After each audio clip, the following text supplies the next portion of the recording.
Hello everyone, welcome to IQ world. दोस्तों, BSSC new NCL के regarding Bihar कर्मचारी चयन आयोग ने जो काउंटर एफिडेविट दिया है, तो उसको देखने के बाद बहुत सारे स्टूडेंट्स पूरे नेगेटिव में चले गए हैं।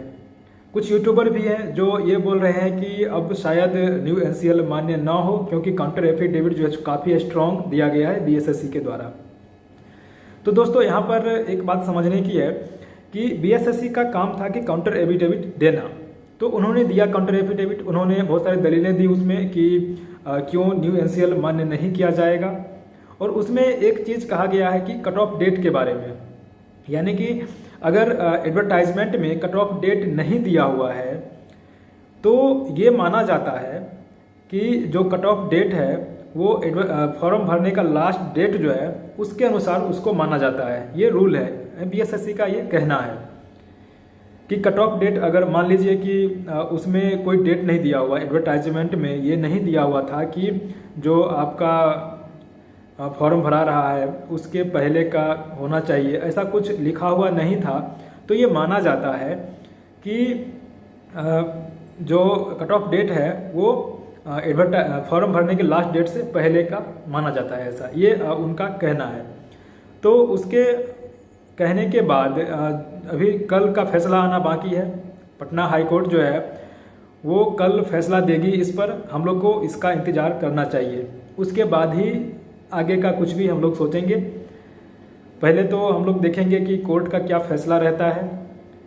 उम्मीद है कि कोर्ट का फैसला जो है स्टूडेंट्स के पक्ष में ही आए। कुछ स्टूडेंट्स टेलीग्राम में ग्रुप में मैं भी जुड़ा हुआ है, उसमें कुछ स्टूडेंट्स कह रहे हैं कि अब तो कुछ हो ही नहीं सकता है, अब न्यू एनसीएल मान्य नहीं हो सकता है।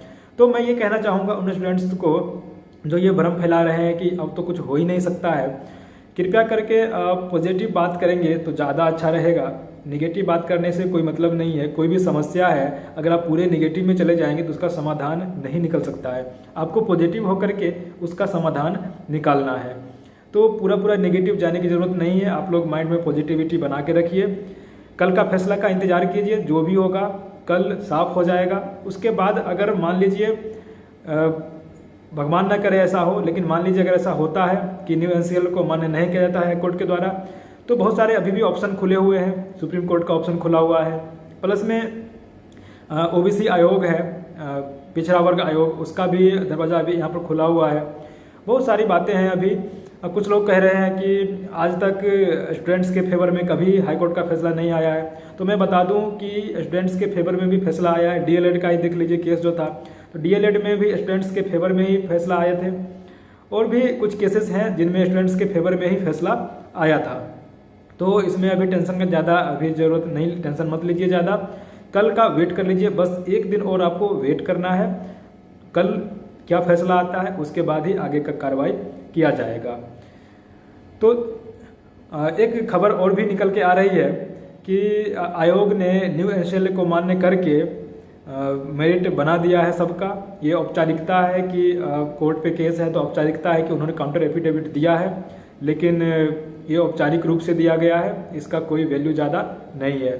तो ये भी हो सकता है, लेकिन पक्के तौर पर ये पता नहीं है कि ये सच न्यूज सही है या गलत न्यूज है, ये मैं पक्के तौर पे नहीं कह सकता हूँ। अब कुछ लोग जो हैं बोल रहे हैं कि जो एएनएम का बहाली 2015 में आया था उसमें नया एनसीएल मान्य किया था। एक नोटिस भी यहाँ पर वायरल कर रहे हैं, लेकिन उस नोटिस में ये न्यू एनसीएल का कोई जिक्र ही नहीं है। उसमें नोटिस में कहा गया है कि जिनका एनसीएल जो है, जिन स्टूडेंट्स का एनसीएल जो है वो अगर एडवर्टाइजमेंट से 1 साल पहले का है, 1 साल से ज़्यादा पहले का है, तो उनको फॉर्म 18B जो है वो भर करके वहाँ पर देने के लिए कहा गया है। क्योंकि जो सेल्फ डिक्लेरेशन था फॉर्म 18B वो नहीं भरने के बाद उन लोगों का जो है वो अनरिजर्व कैटेगरी में डाल दिया गया था। तो इसलिए उन्होंने कहा था कि बीएसएससी ने कहा था कि आप लोग सेल्फ डिक्लेरेशन जो है वो भर के दीजिए, फॉर्म 18 भर के दीजिए, तो आपका जो है कैटेगरी मान्य कर लिया जाएगा। तो इसमें कोई नया एनसीएल का मुद्दा था ही नहीं, पुराने का मुद्दा था। तो इस बार भी जो पुराना एनसीएल दिया है उनको ऑलरेडी फॉर्म 18B जो है वो भर करके ले लिया गया है। तो ये जो बोल रहे हैं कि हम लोग का प्रूफ है, ये ऐसा कोई प्रूफ नहीं है। और दूसरा प्रूफ भी एक दो है, और एक प्रूफ इसमें ये भी है कि आयोग खुद बोल रही है उसमें काउंटर एफिडेविट में कि 12,000 कैंडिडेट का यहाँ पर वेटिंग है। 12,000 कैंडिडेट का वेटिंग है, तो अगर 12,000 कैंडिडेट ने यहाँ पर करवाया है